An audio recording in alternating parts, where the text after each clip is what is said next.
If you're a physio trying to build something online and you're thinking of building some form of a course or a membership or some other form of passive income, you're really missing the wood from the trees. You're skipping the most obvious starting point, and it is going to cost you because the simplest online offer for physios when they're starting out is also the most profitable one. But you'd be so surprised how often it's overlooked. Here's what happens. So, as physios, we're trained to be clinicians, not business owners. So, when we decide to go online, we can often start thinking that our online business has to look like all of what the Instagram gurus say it has to. So, like passive income, automated systems, a course that sells while you sleep. And we can be in a position where we're like, as it is here, a baby looking at a disco ball, like looking at the shiny object of what an online business can be, but no real conception of what's involved in it. And I get it, like that stuff, it sounds great, but the real problem is that physios, when they start out, like you have no audience, you have no clear positioning, you have no proof that what you do online works, you have no sales experience, and they're already trying to build something that requires all four of those things, like when we speak about passive income or automated systems. So you're trying to scale and grow something that you haven't even proven works yet. So that's the real trap that I very often see physios fall into.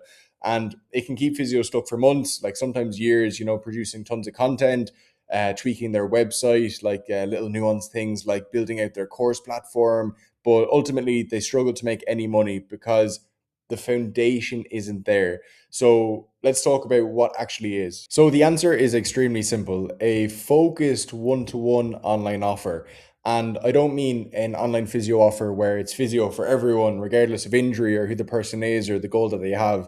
I'm speaking about a one-to-one online offer where you're helping one specific type of person with one specific problem achieve one specific outcome. That is it. We need that level of specificity. So, for example, if you're a runner who's helping runners online with their injuries, you're not somebody who shows up saying, I help runners with injury. It's still very vague. So, what I would suggest you doing is being a little bit more targeted with the person, the problem, and the outcome. So, for example, it could be, I help marathon runners with recurring knee pain get back to pain free training within, let's say, 12 weeks without the guesswork. So you see the level of certainty that's in that. It's for a specific person, marathon runners with a specific problem, recurring knee pain, and then the specific outcome is getting them back to pain free training as quick as possible without the guesswork. Now you have something that you can work with and you can start to sell. So somebody can like read that offer immediately and clearly understand if that's for them or not for them, because the mistake that most physios make online is trying to appeal to everyone, and as a result they struggle to connect with anyone. So at the start, the sole goal is trying to get some semblance of certainty as to whether your offer works, certainty as to whether there is demand for what you're offering, certainty as to whether your actual online service delivers the things that you promise it does deliver. So one-to-one work initially is 100% the best way to give you the closest idea of certainty on these things, and nothing else will do it as fast. Let me go a little bit deeper and explain exactly why this is the right move for you in starting out, like starting out online with a one-to-one offer. So first of all, it means that you can get immediate cash flow up front. So you don't need 10,000 followers to make it happen. All you need starting out is, let's say, 1 to 3 clients. That's it. And if we have a focused offer, we're able to deliver it well to, let's say, 3 people, then you're already in a position where you've validated your concept, you've already generated real income, and that is a completely different psychological and financial position to be in, instead of spending 6 months building a course that potentially nobody's going to buy. Second thing is that it gives you an opportunity for really rapid learning. So when you work directly with people, you can understand them at a level that you simply can't get from just producing content, producing a course or a membership, let's say. So you're able to hear their real objections, you're able to understand what they're actually struggling with. You can see what moves the needle for them, what works, what doesn't work, and all of this feedback allows you to, first of all, sharpen your messaging to help with your marketing, also with how you frame your offer, but also, and very importantly, with how you actually deliver your service, because ultimately the most important thing is that your service gets the results it says it does. So if we can be really thorough with the first few one-to-one people through our service and understand their needs, their desires, and I suppose the steps that they have to take to get the outcomes that we're trying to help them get, it means we can refine the service and therefore, sell with more confidence. We're not guessing, we're actually speaking about reality, like what this service gets for people. So that's point two, the quick learning. Point three is proof, right? So when you're starting out, and in general, when you're working online, case studies and testimonials are the currency of trust online. It's the best marketing tool that you'll ever have to propagate future business, because nobody is going to buy from just somebody who's blindly saying the benefits of their service. Like, you need to see some real proof to the benefit of a service before you're going to invest money into it. So once you're able to put some like real proof into your content and into your marketing, all of a sudden your content will start to land differently. And, your DMs all of a sudden will get a few more responses. And then people will start, actually believing that it's credible. So social proof online, it really does compound. So the sooner that you're able to start collecting that with your first few one-to-one clients, the sooner that, everything else will get a little bit easier for you from the business point of view. Okay, so the fourth and final reason is just to build confidence. So this one, I think it gets overlooked and underestimated. But most physios who struggle online, they're operating from a place of uncertainty. They don't know if their offer works. They don't know if people will pay them for what they're offering, because they've never done it before. It's a venture into the unknown, which is absolutely going to be scary. Um, but the thing is that this uncertainty, whether consciously or subconsciously, it will bleed into everything else, like the content that they post, the way that they speak about their service, the way that they handle their sales conversations.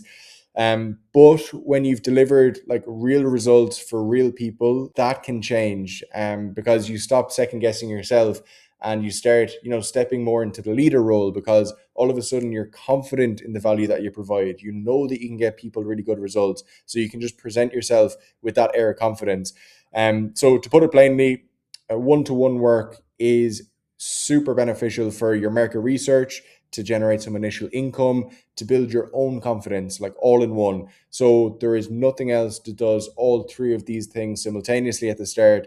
So that's why, in my mind, it is absolutely the right decision to start off with a one-to-one offer online. Right, let's get practical with it. So, a strong one-to-one offer has a few key components. So, first of all, a defined niche. So, who exactly you're helping, not people with back pain, like more specific, like a specific group of people, let's say runners or desk workers or post-surgery patients or combat athletes. The more specific you can be here, the better. The second thing is a clear, painful problem. So, what is keeping them up at night? What have they already tried that hasn't worked? Your offer needs to speak directly to that.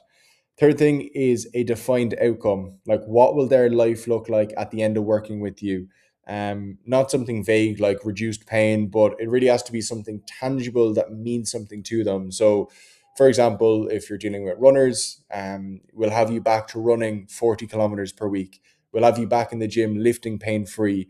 We'll have you, to the point where you can complete your first triathlon. These are just examples, but we want to be specific with the outcome, not vague, because that ultimately is what people are buying. Another very important thing to have in your offer are some clear deliverables. So, what does someone actually get from your service? Could it be like weekly video calls, a individualized program, WhatsApp check-ins, like an individualized movement assessment? Whatever the case may be, it has to be specific. And then a what I would say is a more optional element of your offer is a fixed time frame. If it's appropriate, then absolutely, it's a useful one to add in there. So let's say if you work with me for 8 or 12 weeks or whatever the case may be, you get the outcome that we're trying to get. Again, I say this is an optional one because obviously in the physiotherapy space, it can be sometimes difficult to put strict timelines on achieving patient outcomes. So again, assess that in the context of your own business. If you think it is appropriate to add a specific time frame into your offer, by all means go for it, because it does add a nice element of certainty for the prospect. But if it's not appropriate, then it can absolutely be left out also.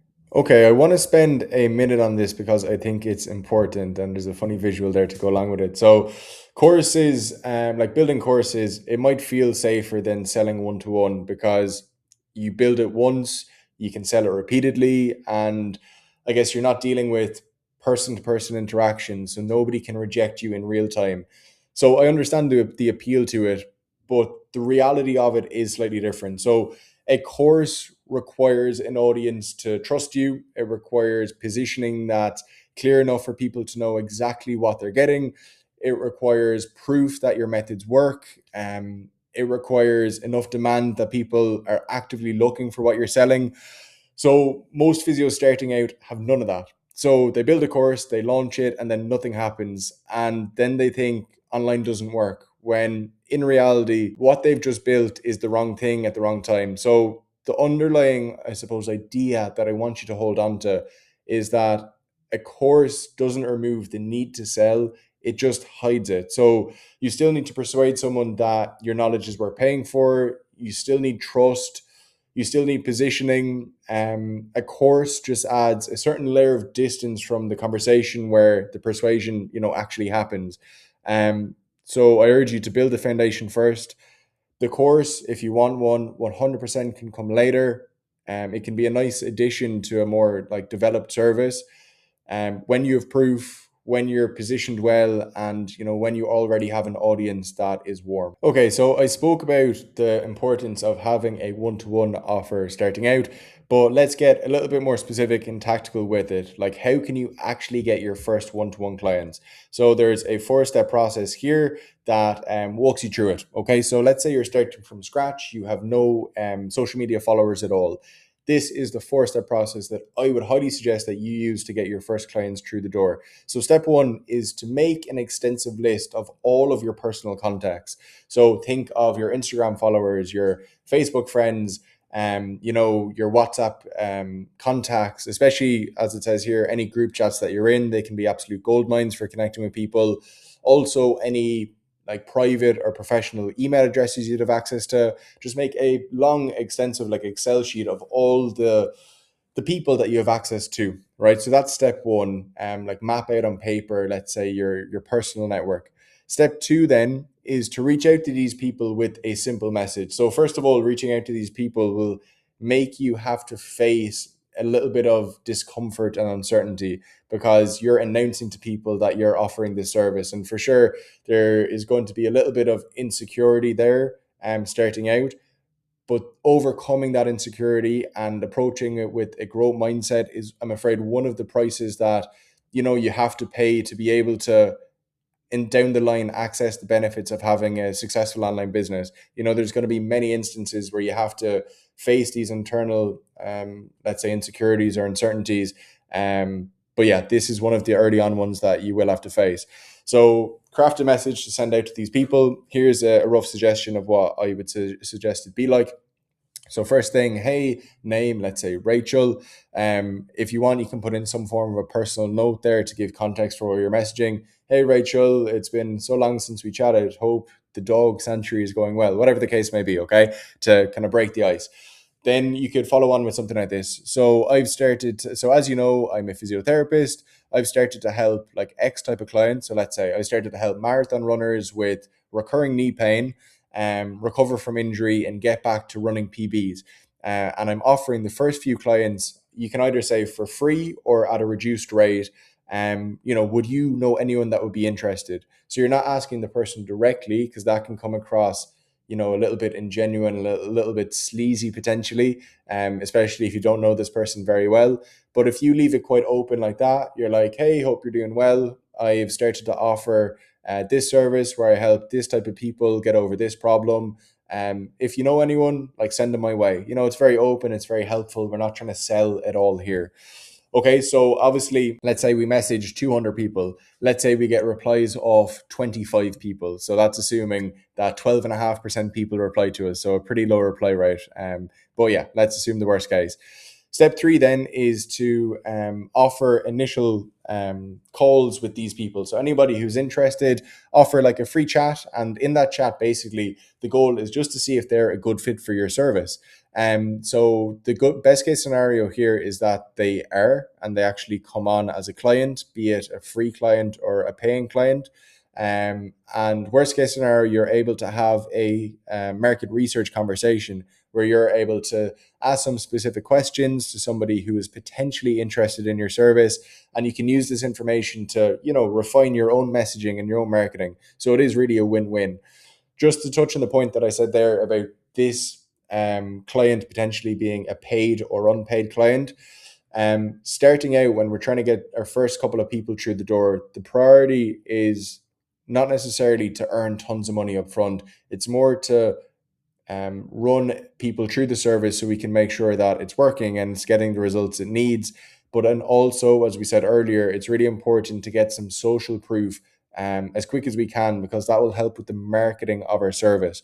So if that means you have to offer 3 to 5 free places, so be it, because that investment of time that you have to put in with these people is going to absolutely pay you back in spades down the line. Okay.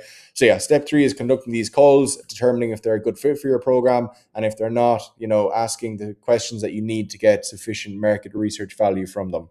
Okay, step 4 then is simple: to provide a kick-ass service for these people. So obviously one of the main goals for the initial clients that we get on board is to get a glowing result and testimonial from them, because ultimately we want to use this as marketing material to propagate future business. So we really have to try hard with these first few clients to, as it says there, provide a kick-ass service to make sure that we get great results with them, which mean that we get great case studies, which mean so we can use these case studies in our marketing to get more clients.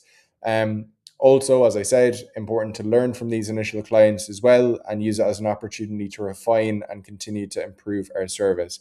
But there we are, once we follow those 4 steps, we're in this position where all of a sudden we have a service that we have validated. We have a service that we've ran people through, and we've already gotten some real results and potentially some real income. So straight away, we're in a position where we went from having no real business to an online business that is the beginnings of some real momentum that you can then really push on with and develop over the next years to come. At this point, I've worked with tons of physios at various stages of their online business building, and the ones who build something real and actually get a business off the ground without exception are the ones who've started with the same version as to what I've described previously: a specific offer for a specific person, delivered well and in a one-to-one manner starting out. So I will leave you with this. When you're starting online, aim to build proof before you ever think about trying to automate or trying to scale or trying to chase that shiny object. Because putting in that work at the start to build proof and to really know that your service works and to know that your service is needed, that's not something that will slow you down or limit you. That is the actual path to building a sustainable online business.